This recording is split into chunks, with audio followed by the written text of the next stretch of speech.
Ya, selamat siang sahabat Ruanita, dimanapun Anda berada. Jumpa lagi dengan saya Ana dari Ruanita yang akan mendampingi Anda semua selama 30 menit ke depan. Nah, IG Live di bulan Desember kali ini akan membahas mengenai seberapa gila Anda berbelanja. Gila dalam tanda kutip ya, begitu.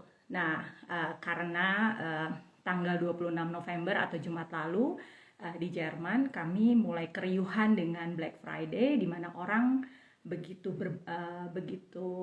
banyak melakukan aktivitas berbelanja, memesan online atau datang ke supermarket atau mall begitu. Nah, untuk membahasnya saya akan panggil dua orang tamu saya. Mereka adalah teman-teman saya. Yang pertama adalah Ibu Anita. Dia adalah seorang psikolog yang tinggal di Indonesia. Begitu. Lalu yang kedua adalah teman saya yang dia sekarang sedang studi di Jerman. Begitu ya. Jadi kita akan membahas bagaimana fenomena Black Friday yang terjadi di beberapa negara atau sebagian negara, dan juga mungkin Anda yang nanti katanya akan ada di Indonesia ya, ada Harbolnas atau Hari Berbelanja Online Nasional. Nah, kita akan membahas bagaimana fenomena tersebut, dan saya akan panggil teman-teman saya saat ini ya. Saya akan panggil ada Ibu Anita. Sebentar. Saya panggil teman saya. Oke.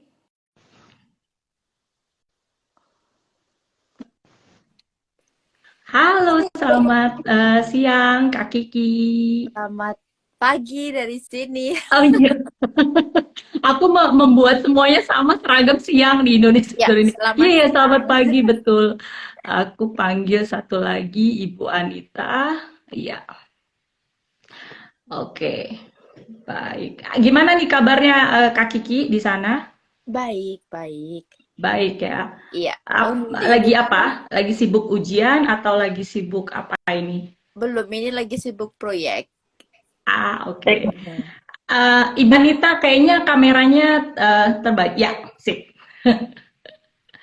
Oke. Sebentar aku set dulu ya. Aha, oke. Sebentar. Eh, Wait. Ya, moga-moga nggak goyang-goyang. ya, Halo betul. Ana. Halo, ini selamat Halo. pagi menjelang siang untuk waktu teman-teman yang ada di Eropa, terutama di Jerman. Saya di Jerman dan Kak Kiki juga di Jerman. Dan juga ada Ibu Anita yang sekarang ada di Indonesia, sudah menjelang sore atau malam kali ya, gitu ya, jam menjelang sore begitu. Ya, betul. Ya, Nah, ini sebelum kita ngomong tentang diskusi tema gila belanja gitu ya, saya mau ngomong dulu nih. Kemarin waktu Black Friday, tanggal 26 November, Kak Kiki ikutan belanja nggak? belanja. Mhm. Ya, kemarin sebenarnya rencana pergi ke tempat perbelanjaan untuk belanja untuk diri sendiri. Mhm. Waktu buka HP, terus lihat bahwa berarti ke tanggal 27-nya itu ulang tahun temenku, jadi akhirnya beli untuk kado temenku aja. Untuk sendiri-sendiri akhirnya nggak jadi. Nggak jadi ya, gitu. Iya, Tapi bagaimana nih Kak Kiki mengamati Black Friday kemarin gitu ya? Apa keriuhan apa yang terjadi di mall atau mungkin hantaran belanja online begitu? rame banget di mall pasti. Rame Iya, banget sampai antrian panjang banget buat masuk itu. Karena kan sekarang lagi diperketat ya untuk betul. belanja ke mall. Jadi semua orang bisa masuk ke tempat perbelanjaan. Jadi antrinya panjang banget untuk dicek dulu apakah udah Mhm, divaksin mhm, atau belum. mhm. Em, Online pasti banyak banget. Eh, ya, Iya, iya. Saya juga pengen melihat pengen belanja. pengen belanja, tetapi Tetapi sekarang lebih berpikir lagi kalau untuk mau belanja, apakah butuh nggak atau Mhm, ya. mhm. Iya, iya. Saya sendiri juga mengamati kemarin waktu Black Friday itu di mall itu harga barang memang Mhm. sangat turun ya dari itu diskonnya bisa Ya, 50%. Jadi kenapa kami kalau Black Friday itu bener-bener karena memang wah harganya langsung berbeda sekali satu. Lalu yang kedua juga yang iya, belanja online gitu ya. Saya tetangga saya gitu ya saya melihat apa banyak pesanan online gitu, hantaran paket itu banyak sekali gitu ya. Tahu sih karena mau iya, menjelang Natal dan Tahun Baru, tetapi itu luar biasa gitu karena orang banyak iya, banyak juga berbelanja secara online begitu. Karena di Jerman masih situasinya iya. pandemi, jadi itu sangat terlihat dari orang berbelanja online begitu. Nah, kalau di Indonesia bagaimana nih Ibu Anita waktu Black Friday? Atau ada Black Friday nggak di sana? Saya sebenarnya nggak terlalu memperhatikan itu yang Black Friday sebenarnya itu Jumat kemarin ya, Kak Ana ya. Mm-mm. Iya, benar. Kayaknya nggak ada di berita pun kayaknya nggak ada special occasion atau maksudnya nggak ada kejadian khusus kayak biasanya kan diberitakan ya kalau ada yang antrian apa Mm-mm. namanya yang sampai padat banget gitu sampai banyak banget Mm-mm. kayaknya sih nggak ada tapi mungkin saya salah karena saya kurang memperhatikan yang mengenai Black Friday ini. Mhm. Oke, iya. Baik, biasanya Black Friday itu di Jerman minggu keempat atau hari Jumat minggu keempat di bulan November gitu. Jadi biasanya fenomena berbelanja Uh, itu setiap menjelang Natal dan Tahun Baru itu pasti luar biasa mall gitu. Orang orang berbelanja untuk hadiah Natal begitu. Dan juga biasanya juga pergantian musim gitu ya. Pergantian musim itu juga sale besar-besaran gitu dan kita udah mulai siap-siap ya ya ya melirik melirik pasar dan sebagainya gitu. Oke, iya iya baik kita udah akan mau Natalan juga lagi betul lagi betul pada sekali tinggi dan juga. kebiasaan di sini orang memberikan hadiah Natal dan sebagainya. Jadi pastinya belanja apa di mall dan Mantap. supermarket ya penuh sekali betul. Baik, kita akan langsung mulai diskusi virtual kita pagi ini atau siang ini. Saya pertama ngomong ke Kak Kiki dulu nih ya. Kak Kiki, tadi Kak Kiki cerita Anda juga ikut berbelanja untuk Black Friday gitu ya. Tetapi Iya. seperti saat Black Friday atau diskon pergantian musim atau biasanya sale begitu, kira-kira barang-barang apa yang biasa Anda belanjakan? Sepatu, kacamata, Mhm, mhm. em, barang-barang unnecessary sebenarnya. Baju, lalu Heeh. em, iya, sama elektronik. Mhm. Oke, oke, oke. Biasanya Seperti Anda punya contohnya daftar belanja nggak sih? nggak punya sama sekali. Nggak punya daftar belanja Tidak gitu? membuat, ya, nggak. Jadi Mhm. contohnya seperti tahun lalu, Black Friday tahun lalu itu kan kan pacar saya itu tuh ulang tahun tanggal 23 Desember. Terus Natal juga. Jadi waktu Black Friday tahun lalu itu ada kesempatan buat membeli kacamata, terus diskonnya hampir 70%. Jadi Wow. sekalian sebenarnya rencana 50%, mungkin 50%, nggak nyampe 70. Em, Rencana beli kacamata untuk pacar doang. Tapi karena Black Friday, akhirnya aku membeli kacamata untuk pacar satu, lalu untuk diriku sendiri dua. Karena melihat diskon kacamataku yang hampir didiskon 90% itu, jadi udahlah beli aja gitu. Mhm. Dari harga yang harga awalnya 150 euro, akhirnya aku bisa Mhm. beli 20 euro, kenapa enggak? Sebenarnya enggak butuh-butuh amat kacamata untuk gaya-gayaan gitu, tapi karena Mhm. tahu Mhm. harganya turun dari ratusan euro itu, jadi aku belilah gitu. Mhm. Tapi nggak punya Oke. list belanja sama sekali. Oke, jadi Anda nggak punya daftar belanjaan yang ingin dibeli biasanya gitu ya? nggak punya, nggak punya. Oke. Tapi tadi Kak Kiki ngejelasin, Kak Kiki juga belanja, oh ini harganya murah gitu, terus Kak Kiki beli lebih dari satu gitu. Iya, Itu apa aja biasanya selain kalau selain itu? Hmm. selain itu biasanya baju pasti. Hmm. Kalau tahu baju yang aku suka, terus harganya murah, udah aku beli gitu. Kenapa nggak? Meskipun sebenarnya Hmm. pada saat itu tidak membutuhkan baju, baju apalah baju Hmm. tidak Hmm. membutuhkan gitu. Hmm. Tapi Oke. kalau kalau ada yang bagus, kenapa enggak? Gitu. Hmm. Oke. Hmm. Dan tahu kalau dari dari itu jadi kalau itu merek bagus, tahu baju itu kualitasnya bagus, seumpama harganya memang awalnya seumpama 70 euro ataupun 90 dan 100-an, kalau aku tahu itu diskonnya udah lebih dari 50%, aku pasti akan memikir untuk beli itu atau enggak. Karena aku Hmm. pikir siapa tahu aku bisa buat investasi, pasti bajunya bagus dan pasti itu akan lama. Hmm. Tapi akhirnya selalu mikir seperti itu, baju numpuk. Oke. Jadi ada juga pemikiran berbelanja itu untuk investasi ya. Iya, excuse-nya seperti itu. Oke, oke. Em, terus pernah nggak sih Kak Kiki itu kayak membuat satu rencana bahwa seberapa sering saya berbelanja begitu? Maksudnya dalam hitungan bulanan itu berapa sering berbelanja gitu? Hmm, nggak ada. Nggak ada. Nggak ada sama sekali. Jadi Nggak jadi ada. berbelanja itu ide mendadak atau kalau ada atau bagaimana biasanya? Ide mendadak contohnya lihat di Mhm. Instagram apa namanya baju teman-teman bajunya bagus. Terus Mhm.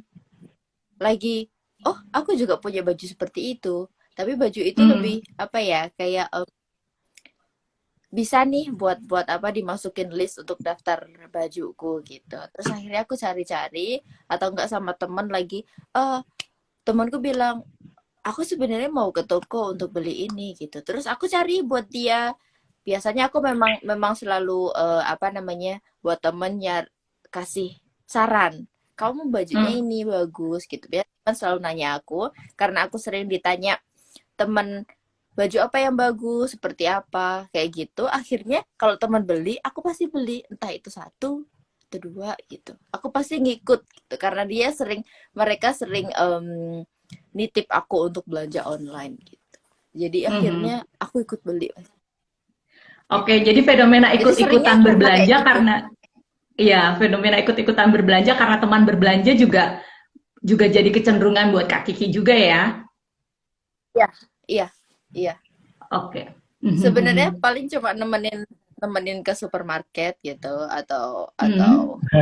mall perbelanjaan tapi akhirnya pasti tetap ngikut belanja satu atau dua gitu hal yang kecil. Mhm.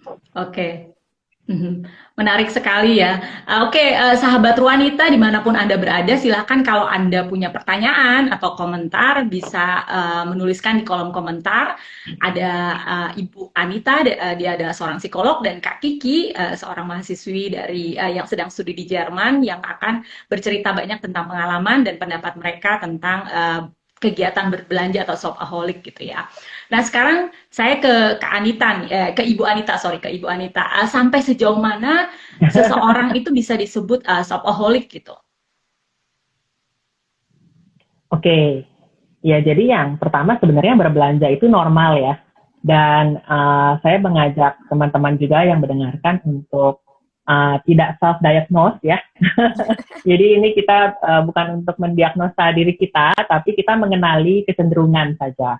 Jadi kalau berbelanja itu normal lah, sama kayak kita makan, atau kalau itu memang sesuai dengan kebutuhan. Kalau sampai dengan disebut shopaholic, pasti karena ada yang tidak cukup di titik cukup gitu ya. Jadi terlalu berlebihan, terlalu membuat berkekurangan gitu. Jadi pembelanjaannya biasanya eksesif, tidak apa namanya sesuai dengan kemampuan dan tidak sesuai dengan kebutuhan. Sehingga biasanya kemudian setelah belanja, jadi memang shopaholic itu kalau yang memang sudah betul-betul sampai betul-betul mengganggu ya, itu memang ke excitementnya itu atau sesuatu yang menyenangkannya itu, efek nyamannya itu saat membeli, bukan setelah membeli gitu ya. Ini bedanya kan dengan normal shopping kan, normal shopping setelah membeli, wah asik nih saya dapat barang yang saya inginkan gitu kan. Tapi setelah membeli biasanya kalau emang nggak butuh kemudian guilty kan, kemudian merasa bersalah ngapain ya saya beli gitu. Nah eksesif di situ di kebutuhan. Kemudian yang kedua juga eksesif di kemampuan. Nah biasanya yang memang sudah sampai sudah mengganggu adalah ketika financialnya juga terganggu. Karena biasanya yang kalau dari riset saya ya mengenai shopaholic ini, yang biasanya membeli itu ya pasti tidak dengan cash, tapi dengan kartu kredit. Dan itu kan jadi batas untuk pembeliannya itu menjadi semakin lebar gitu. Nah itu yang kemudian bahkan ada yang sampai debtnya ya sampai 700.000 pound sterling, sampai 6.000, sampai 50.000 gitu ya. Nah itu yang memang sudah betul-betul sangat mengganggu ya secara financial ya. Nah itu, tapi sebenarnya bukan hanya financial. Jadi bukan satu-satunya indikator ya. Tapi kalau membeli secara eksesif pun, walaupun sebenarnya mampu gitu, juga itu memang perlu dipertimbangkan. Nah itu, ketika kita membeli itu membuat merasa nyaman, tapi kemudian membuat kita merasakan emosi-emosi negatif seperti perasaan bersalah gitu atau perasaan mempertanyakan diri sendiri, itu kan malah juga kemudian akan bumerang ke diri sendiri, membuat lagi emosi negatif yang kemudian akan membuat lagi membeli lagi gitu kan, kalau memang kecenderungannya adalah mengisi rasa nyaman itu adalah dengan membeli. Nah itu yang kemudian kalau itu terus-menerus terjadi, maka kita bisa terjebak lah dalam lingkaran shopaholic itu. Kalau secara psikologi sebenarnya yang sudah betul sangat mengganggu, namanya compulsive buying ya. Compulsive buying disorder. Sebenarnya dari tokoh psikologi Emil Kraepelin juga pertama kali 100 tahun yang lalu tuh udah bisa describe compulsive buying tuh sebenarnya sebagai impulsive insanity katanya. Jadi sesuatu yang nggak terkontrol. Nah, kuncinya adalah shopaholic itu ketika kita lost control. Ketika kita nggak kontrol apa yang kita lakukan dengan uang kita, dengan kita. Itu yang kurang lebih mungkin batasan ya antara shopping yang normal sama yang shopaholic. Oke, berarti tadi Ibu Anita juga udah langsung menjelaskan mana batasan normal, mana batasan yang disebut dengan shopaholic gitu ya. Oke, terus kalau misalnya nih, saya balik lagi ke Kak Kiki. Kalau Kak Kiki dari penjelasannya Ibu Anita tadi, kira-kira Kak Kiki termasuk shopaholic atau enggak nih? Kalau bukan self diagnosis sih, tapi setidaknya gitu ya, masih belum termasuk atau? Masih belum termasuk. Okay. Karena yang menurut penjelasan tadi, di mana setelah memberi barang ada rasa penyesalan karena tidak butuh. Sebenarnya semua barang yang aku beli itu aku pakai dan aku seneng banget. Merasa nggak merasa guilt, tapi malah merasa ini adalah waktu kemarin aku beli itu adalah pilihan yang tepat untukku. Karena waktu itu murah dan hasilnya kualitasnya bagus dan memang mudah gitu. Jadi memang nggak apa-apa aku beli itu dan bagus. Kalau aku bagaimana cara membatasi diriku untuk supaya nggak berbelanja berlebihan, setiap kan ada budget. Aku kuliah, aku kerja, aku punya penghasilan tetap. Jadi dari situ aku batasnya seumpama dalam 1 bulan tidak boleh melebihi budget segini karena ya memang pendapatanku segitu gitu. Oke. Iya. Mm-mm. Jadi menarik banget ya, kita mengulas itu secara psikologis, terus ada juga Kak Kiki dari pengalaman berbelanja sendiri. Nah, tadi saya mendengar Ibu Anita menjelaskan tentang compulsive buying gitu ya. Mhm. Itu apa bedanya dengan impulsive buying, Bu? Gitu kan ya. Ada juga compulsive buying, mungkin Ibu Anita bisa jelaskan sedikit apa maksudnya. Terus ada juga saya mendengar kata impulsive buying begitu. Nah, itu bagaimana, Bu? Oke. Iya, menarik sekali nih pertanyaannya. Kalau impulsif sama kompulsif agak mirip ya. Cuma kalau kompulsif itu seperti wajib ya. Hmm. Seperti wajib, seperti nggak bisa kontrol, nggak bisa enggak. Karena kalau shopaholic itu kan sebenarnya atau compulsive buying itu sebenarnya yang membedakan, yang sejatinya membedakan adalah adiksi. Hmm. Nah, adiksi itu ketika orang sudah teradiksi, ya sudah kecanduan begitu, yang terjadi adalah nggak bisa enggak, harus consume gitu, drugs ya misalnya ya. Kalau kan addicted bisa ke apa aja ya, misalnya ke gambling ya, ke drugs, ke eating dan seterusnya gitu, yang memang nggak bisa dikontrol. Kalau impulsif ya mungkin seperti tadi lah dicontohkan gitu, kadang-kadang kita impulsif lah melakukan baik, tapi sebenarnya sometimes it's a good buying. Sebenarnya impulsif tapi it's a good buying. Ya, tapi kalau impulsif itu bukan tidak bisa mendefinisikan, misalnya begini. Kalau misalnya saya sendiri nih, contohnya. Kalau membeli memang selalu harus ada fungsinya buat saya, kalau saya ya. Tapi kadang-kadang kalau saya mau membutuhkan sesuatu, saya nggak langsung beli gitu.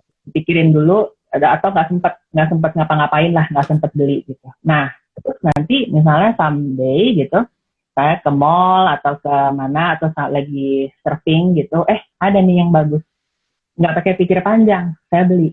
Jadi bisa tuh saya ke toko, keluar, bagus nih tasnya gitu ya. Tapi memang saya lagi butuh tuh tas waktu itu. Saya masuk, saya bilang saya mau beli ini, langsung beli, keluar. Jadi nggak ada lihat-lihat lagi. Nah, yang seperti itu bukan impulsif. Kalau impulsif memang tidak ada kebutuhannya, tapi ketika lihat, kayaknya bagus, ya udah beli. Itu impulsif. Tapi ya bukan berarti itu selalu jelek ya. Tapi kalau kompulsif adalah tidak bisa tidak. Oke. Seperti itu kan.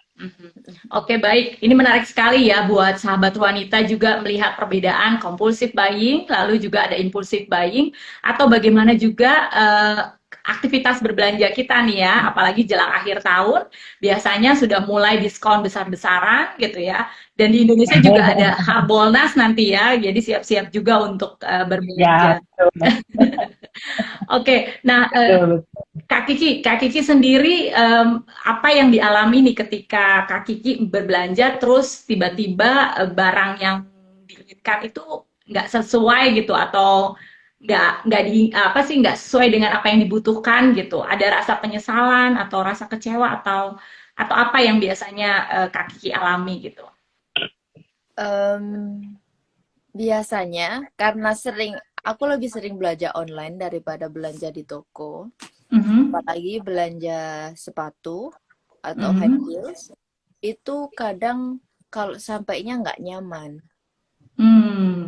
Akhirnya atau nggak nyaman dan benar-benar ukurannya, biasanya ukuranku 36 gitu. Aku beli 36 ternyata 36 yang besar gitu. Jadi nggak pas sama sekali. Itu pasti menyesal kenapa harus beli yang ini gitu, kenapa harus ukurannya ini, dan pas mau balikinnya itu effortnya bakal lebih besar daripada membelinya, karena lama prosesnya dan harus bayar lebih malahan gitu. Terus kan aku tinggal di Jerman. Di Jerman itu toko online untuk sepatunya menurutku nggak terlalu fashionable. Jadi aku cari di UK atau enggak di negara lain gitu, itu mereka punya pasokan high heels yang bagus-bagus menurutku, dan aku selalu membelinya memang sebenarnya tidak kebutuhan. High heels memang nggak butuh sebenarnya. Tapi aku punya beberapa koleksi karena biasanya mereka aku tuh kalau di salah satu website gitu, mereka punya yang lagi outlet. Dan biasanya yang di diskon itu barang yang terlalu nyentrik dan warnanya contohnya nyentrik gitu. Jadi orang nggak mau beli karena nggak bisa dipakai untuk sehari-hari. Dan aku suka barang yang seperti itu kebetulan. Jadi pasti aku belinya dengan harga yang juga terdiskon dan diskonnya juga lumayan besar gitu meskipun nggak Black Friday atau nggak ada acara khusus, tapi mereka selalu mendiskon barang yang nggak terlalu laku gitu dan aku suka itu dan aku beli, aku dapat feedback dari teman-teman bahwa itu bagus, itu seperti itu. Cuman ya kalau nggak bisa terpakai akhirnya kalau ada teman yang kakinya lebih besar itu biasanya aku kasih gitu akhirnya untuk dikasih ke teman aja. Atau aku bawa pulang hidup untuk ibuku. Jadi kalau misalnya barang yang dibeli tidak dibutuhkan atau tidak sesuai, biasanya juga dikasih ke orang gitu ya, Kak Kiki ya.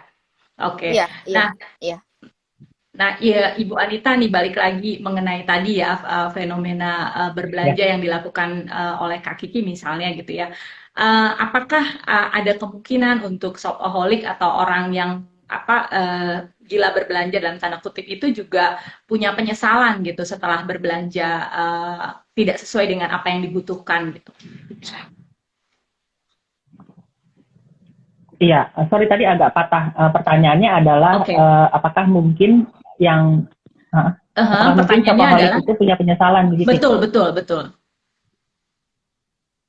Baik, ya kecenderungannya seperti itu, Kak Ana. Karena betul-betul ini mungkin yang saya riset kemarin betul-betul ekstrimnya ya. Ini yang titik yang bukan batas lah, yang orang-orang yang memang secara ekstrim itu sampai bisa punya 1.000 pasang sepatu.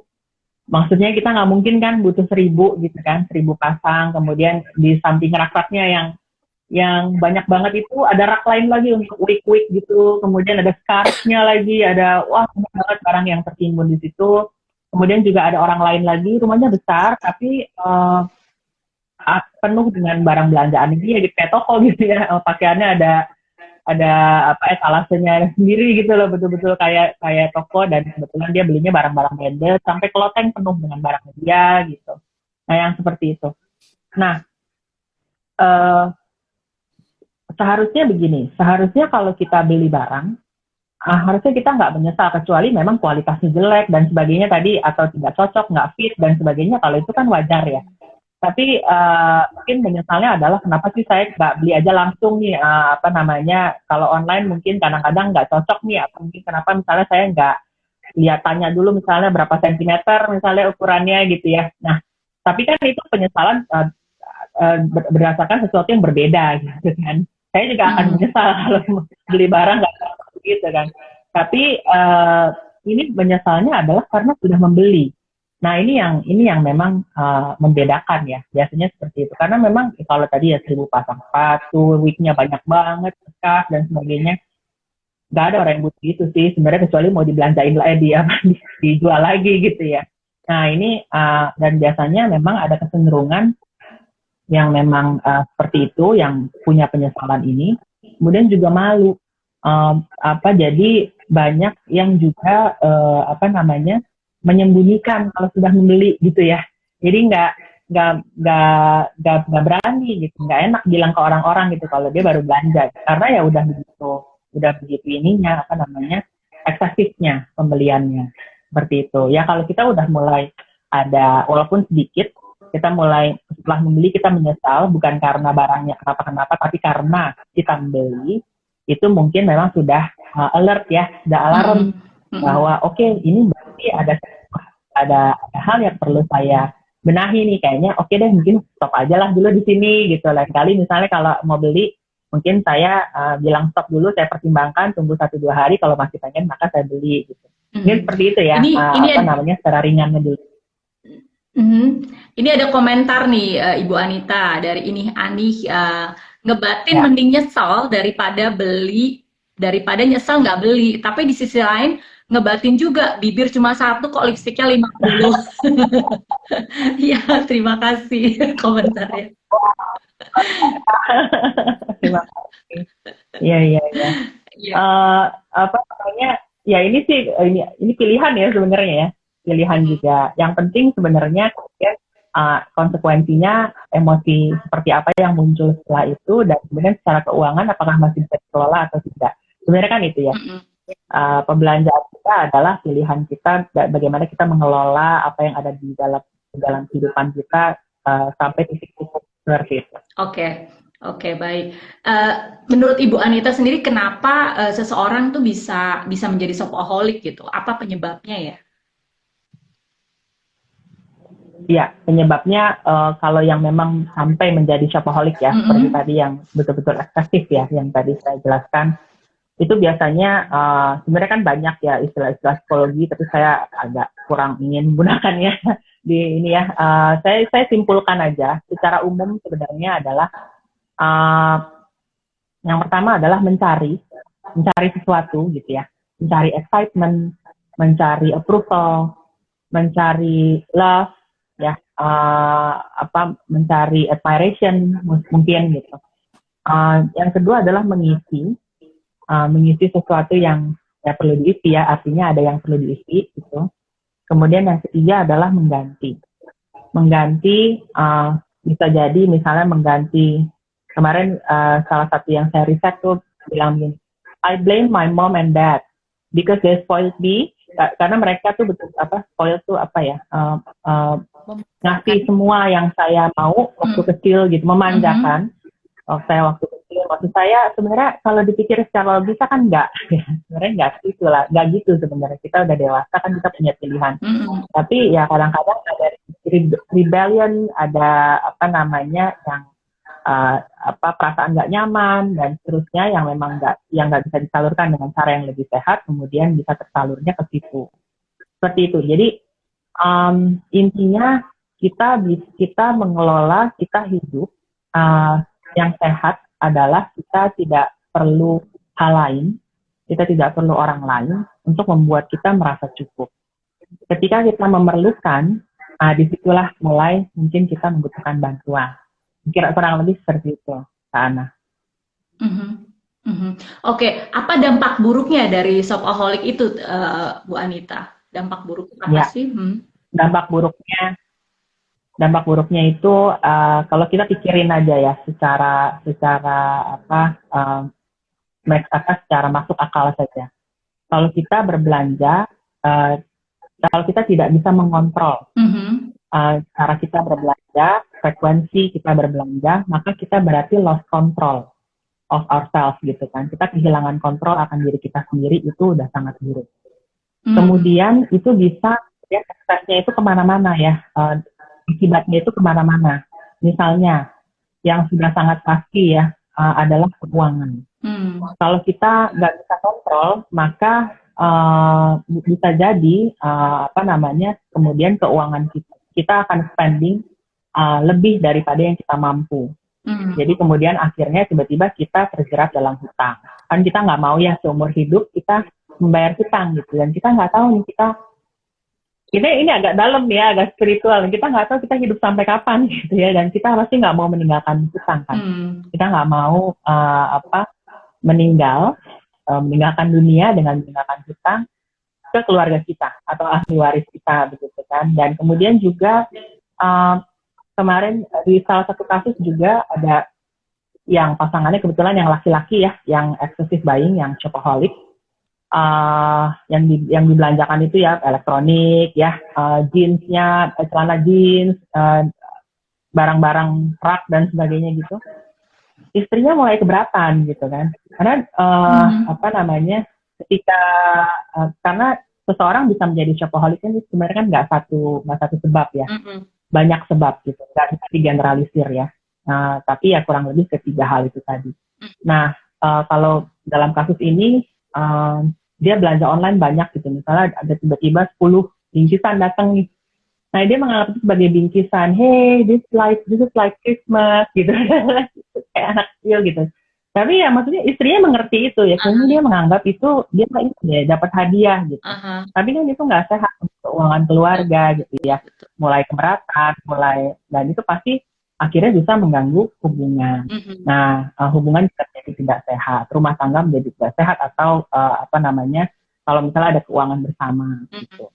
Dan yang lain-lain ya hal-hal yang pasti terefek ya. Misalnya kalau kita menjadi sibuk belanja, pasti waktu kita hilang, kemudian fokus kita hilang, dan juga satu hal yang sangat penting ya, keberhargaan diri kita. Kita sibuk untuk mencarinya dengan hal lain, mengisinya dengan hal lain, tetapi kita tidak memprosesnya dengan ke arah yang tepat gitu. Dengan maksudnya bagaimana sih supaya saya bisa merasa berharga, merasa cukup dengan diri saya sendiri saja gitu. Nah, akhirnya kita juga itu juga bisa terefek gitu kan, keberhargaan diri kita, dan kita jadi nggak produktif dan seterusnya. Itu padahal mungkin kita punya banyak kemampuan, kita punya banyak potensi, banyak mimpi gitu ya, dimana kita bisa fokuskan waktu kita untuk ke sana, energi kita untuk ke sana, dibanding kita excessively nyari untuk memilih atau mengisi sesuatu atau mereplay sesuatu yang tadi diri kita butuhkan itu. Kira-kira seperti itu ya. Dan mudah-mudahan nggak sampai ke arah hukum dan sebagainya karena hutang gitu ya. Nah, itu jadi benar-benar bisa kemana-mana gitu ya efeknya ya. Iya, jadi kurang lebih gitu. Iya, efek berbelanja itu sangat luas ya, nggak hanya dari secara psikologis, tapi juga secara sosial, secara ekonomi, dan juga mungkin secara hukum bisa sampai terlibat hukum karena tidak mampu membayar begitu ya. Oke, nah terakhir nih Bu Anita ya, kayaknya udah lewat dari 30 menit. Nah, bagaimana nih cara kita mengatasi shopaholic? Misalnya ada di antara sahabat wanita yang mendengar, terus mereka ingin bagaimana mengatasi masalah yang dia hadapi gitu. Bagaimana kira-kira? Ya, saya menyimpulkan ada 4 pendekatan ya, 4 pendekatan besar. Yang pertama, kalau menurut Albert Ellis, teori stress management gitu, salah satunya adalah menjauhkan diri kita dari sumber stres, dari stresor gitu ya. Nah, kalau ini, mari kita jauhkan diri kita dari sumber godaan. Jangan membuat godaan itu mendatangi kita, atau kita yang mendatangi. Misalnya, kalau kita subscribe ke online shop gitu ya, yang akan membanjiri email kita dengan, hey, this is flash sale, this is tanggal cantik gitu kan, ada tadi Harbolnas dan sebagainya itu, maka kita bisa unsubscribe. Ini yang praktis-praktis dulu ya, yang pertama ya, kita jauhkan itu. Misalnya kita bisa uninstall dulu kalau perlu semua online shop, misalnya kalau kita udah betul-betul dalam kondisi betul-betul membutuhkan bantuan lah. Kemudian kita mungkin unfollow influencer, unfollow influencer yang mengarah ke sana ya, misalnya kayak, hey, this is fashion of the week gitu ya, fashion of the month gitu, yang mungkin kita perlu semacam detox lah dari semacam ya hal-hal yang seperti itu. Kemudian kita nggak mendatangi ya, kita mungkin nggak nge-mall sendirian gitu, atau dengan mungkin kalau kita nge-mall kita pastikan kita dengan significant others yang kita percaya, yang mengetahui masalah kita dan bisa melakukan sesuatu, dan kita akan nurut sama dia kalau dia ngelarang kita gitu ya. Nah, seperti itulah, kita nggak deketin juga gitu. Mungkin kartu kredit ketika banyak yang menganjurkan ini ya, belanjalah dengan cash gitu. Cash itu saya sih sebenarnya terjemahkan bukan sekedar cash duit gitu ya, duit fisik, tapi cash dengan uang yang kamu punya, yang ada di tabungan. Maksudnya bukan dari tabungan, yang memang dipegang atau bisa di spending lewat online terserah, tapi bukan kartu kredit. Nah, bukan berarti kredit buruk, tapi ketika eksesif ya, ketika kita lagi lost control itu kita jauhkan diri. Kemudian yang kedua adalah pikiran kita yang dikelola, tapi nggak usah susah-susah. Kita bisa make new rules, simple one, yang pagar dalam pikiran kita, dalam hidup kita, yang memang bisa kita ingat dengan mudah, dan kita bisa turuti juga. Itu membuat kita susah untuk berbelanja. Misalnya, spending setiap bulan. Misalnya gini, sedikit financial literacy. Kita keluarkan spending saya itu harus buat fixed variables dulu, misalnya ya, kredit, apa namanya investasi, bayar rumah, KPR segala macam gitu. Terus buat makan, buat beras, gas dan sebagainya diambil dulu, ditaruh. Nah, inilah yang akan saya spend, lebihnya itu silakan dibelanjakan misalnya. Tapi kalau misalnya mau nabung, diambil dulu. Nah, lebihnya silakan dibelanja. Dan tabungan biasanya harusnya memang diambil dulu ya, di-spend untuk nabung, baru kemudian misalnya rules yang seperti ini, spending oke. Tapi misalnya maksimal 500.000 ya, a month misalnya. Maksimal berapa dolar, berapa pound sterling a month gitu. Seperti itu. Itu yang simple. Nah, yang ketiga adalah replace. Jadi saya memikirkan pendekatan ini ya, terapi drug abuse. Yang saya tahu itu ada dulu yang namanya metadon ya. Jadi pengganti drug, tapi didampingi dokter. Dan mereka mengkonsumsi itu, lama-lama dosisnya makin dikurangi. Nah, saya pikir ini bisa ya. Jadi spending kan nggak mungkin ya kalau misalnya tiba-tiba stop gitu ya. Akan sulit pasti. Tapi mungkin bisa tetap spending, cuman didampingi significant others, keluarga, teman, atau lebih baik lagi profesional, di mana yang bisa memonitor dosis ya, jumlahnya itu yang semakin menurun. Gitu. Dan tentu saja disesuaikan dengan kondisi hutang gitu. Mungkin kalau hutangnya udah 100 juta ya jangan spending dulu ya, tapi ya seperti itu ya. Dan juga mungkin bisa replace dengan bisa bikin list dari something useful atau healthy yang ingin dicapai dalam, atau misalnya ingin dilakukan. Misalnya massage, ya misalnya counseling, misalnya apapun yang bikin beli makanan sehat, yang seperti itu, yang bisa replace kebiasaan spending yang dulunya membuat menyesal karena barangnya nggak berguna. Seperti itu. Yang keempat, udah pasti root cause ya. Karena tadi root cause beda-beda. Bisa jadi yang mencari sesuatu, bisa jadi yang mengisi sesuatu yang kosong, bisa jadi yang mengganti dan sebagainya. Macam-macam ya, ada emotional deprivation pada saat masa kecil, anger, depression dan sebagainya. Sebenarnya itu macam-macam, nggak bisa digeneralisir. Ini yang dicari, get help, get professional, treat the root cause, counseling, terapi, root cause-nya itu yang dipulihkan atau dikerjain PR-nya kalau masih ada unfinished business, sambil behavior-nya yang ditata, dikelola. Makanya biasanya kalau yang saya lihat, saya pelajari, untuk shopaholic ini atau compulsive buying, biasanya yang digunakan adalah cognitive behavior therapy. Sambil kognitifnya didiskusikan atau di-treat, behaviornya juga di-treat. Seperti itu. Kemudian tadi cari support group atau cari support dari your trusted friends or family, cerita, minta bikin action plan, maksudnya itu apa yang disepakati dan kemudian dimonitor. Biasanya kalau kita membuat social contract itu kayak kita ngasih tahu orang lain kita mau melakukan ini nih. Nah, biasanya itu akan lebih berhasil. Itu kemudian mencari, saya nggak tahu kalau misalnya ada yang mau membuat support group for shopaholic would be great, kayak AA gitu ya, alcohol anonymous gitu ya. Betul.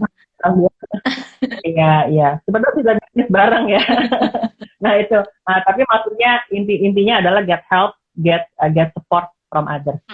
Kira-kira demikian Kak Ana secara simpel dari saya. Baik, menarik sekali ini diskusinya ya, dari Ibu Anita juga sudah memberikan tips praktis buat kita atau buat sahabat wanita tentang bagaimana mengendalikan compulsive buying atau mungkin aktivitas berbelanja yang berlebihan begitu ya. Dan Kak Kiki juga sudah menjelaskan pengalamannya selama ini berbelanja sesuai dengan kebutuhan atau kadang juga sesuai keinginan begitu ya. Oke, sahabat wanita, berbelanja itu memenuhi kebutuhan bahan pokok adalah wajar ya, seperti tadi yang dijelaskan oleh Ibu Anita.